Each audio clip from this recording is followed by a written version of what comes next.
Breaking OMG BIR Tumestigo Henares nagsalita BIR box impeachment di uubra case dismiss.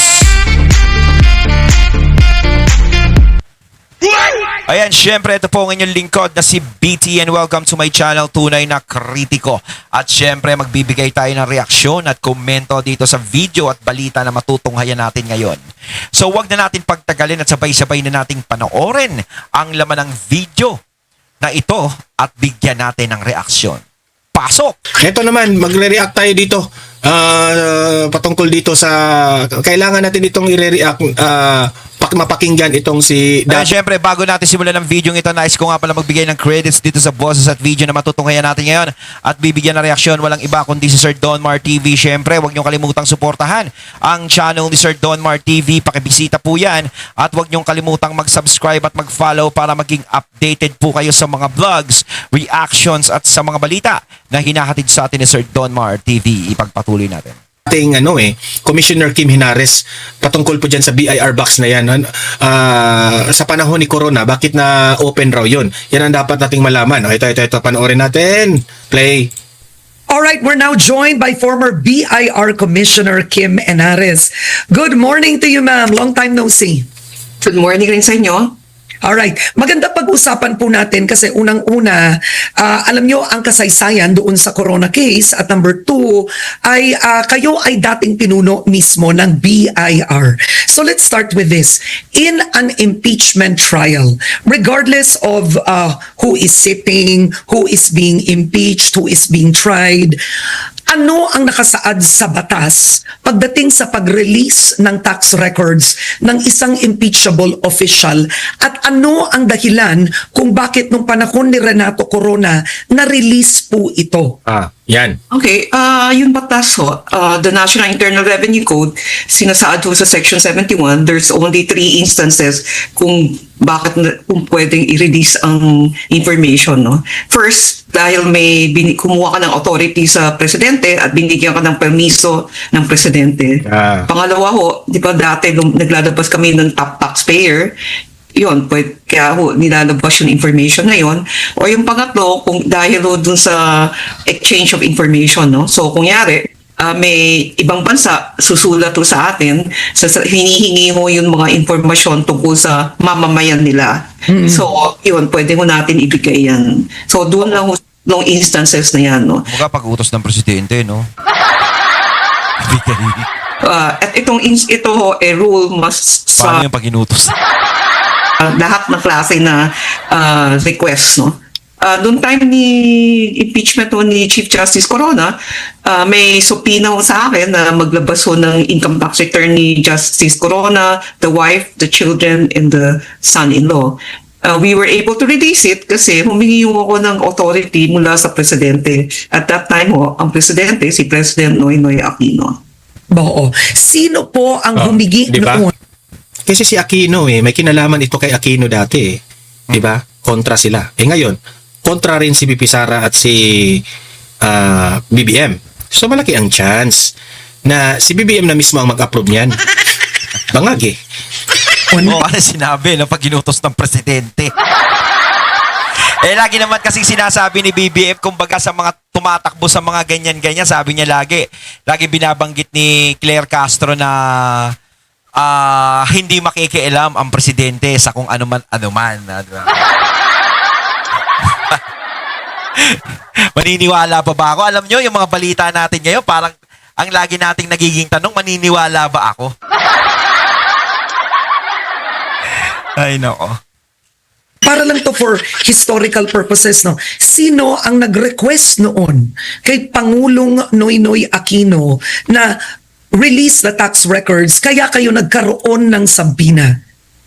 Hindi. I think How does it tell us? Kasi nakaka-interesting ngayon, nahirap ang prosecution, umabot pa to doon sa trial mismo. Alright, ano yung naging proseso no? I think ang prosecution ang nag-request sa Senado na mag-issue ng subpoena. So ang Senado at that time, Senate President si Enrile, sinupina ako na mag-appear sa impeachment proceeding na dalhin ko itong mga income tax return na ito.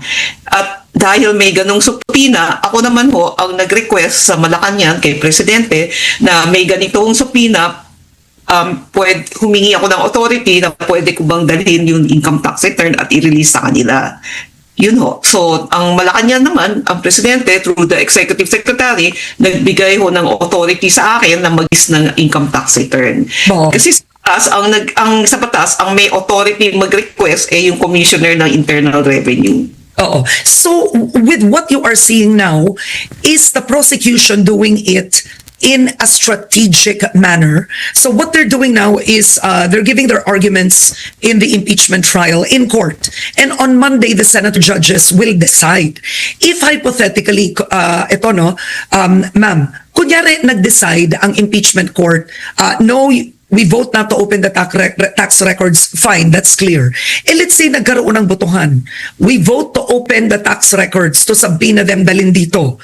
Ma'am, would that be enough under the law? Kasi ang ginagamit na dahilan ng ilan is the Senate impeachment court has the sole power and authority to make its own rules. Does that supersede the existing laws on tax release pagdating sa income tax, sa tax records? No, it does not supersede. The BIR Commissioner still have to get the authority. Ngayon, kung hindi niya makuha yung authority, pupunta ho siya sa Senado, sasabihin niya, hindi ako makaka-release kasi hindi ako binibigyan ng authority ng Presidente. So, tol, pag nakikita ko yung pagmumukha ni Luistro, nabubuhay siya talaga. Di ba? Nakakainis siyang tignan. Parang naisip ko sa kanya, parang wala siyang utang na loob sa mga Duterte, no? Lahat naman yan eh. Yung karamihan naman dyan, di ba?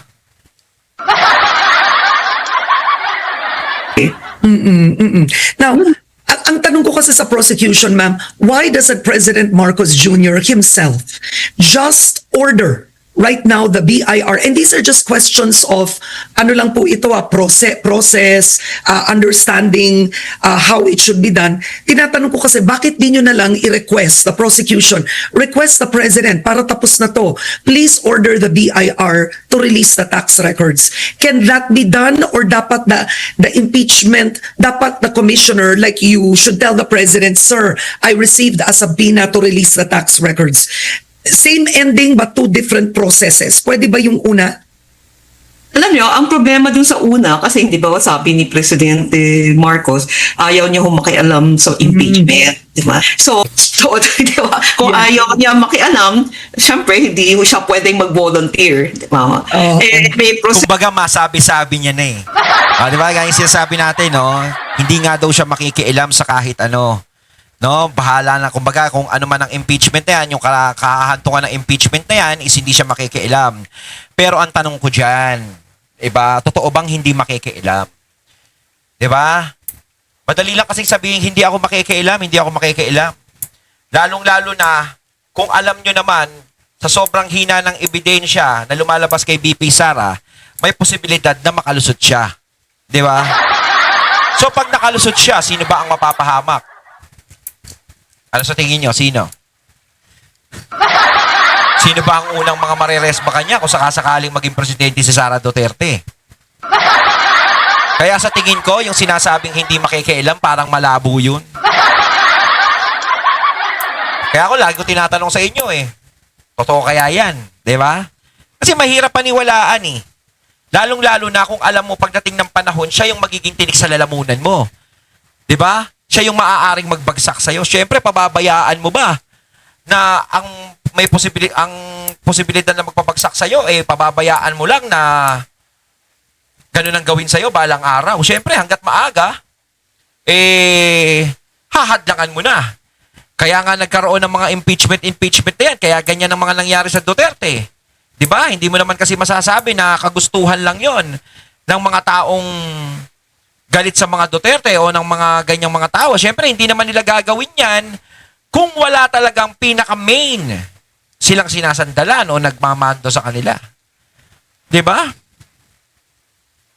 So naman ho yan. So kung isupina ho ng Senado ang BIR Commissioner, siya ho hihingi ng authority. Kasi yun ho yung pinakamaliwanag na step, no? Na when it's the Commissioner of Internal Revenue who requests the authority from the President to release these returns because I am being subpoenaed. Oo. Because if the commissioner does not request and he appeared without the income tax return, he can be cited in contempt.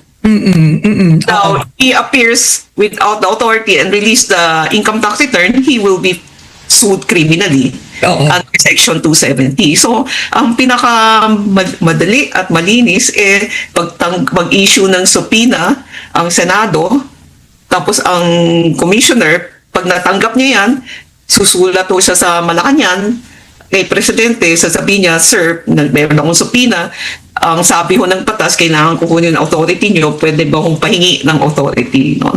So, Paano sabihin niya hindi ako makikialam?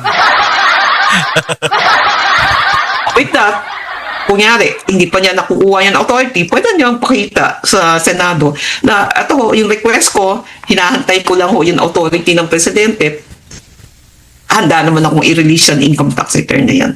Okay, so yun po para makuha yung box na yan, ma-open, at the end of the day, ang Kailangan presidente talaga ng po ang last say. Oo, last say. Oh.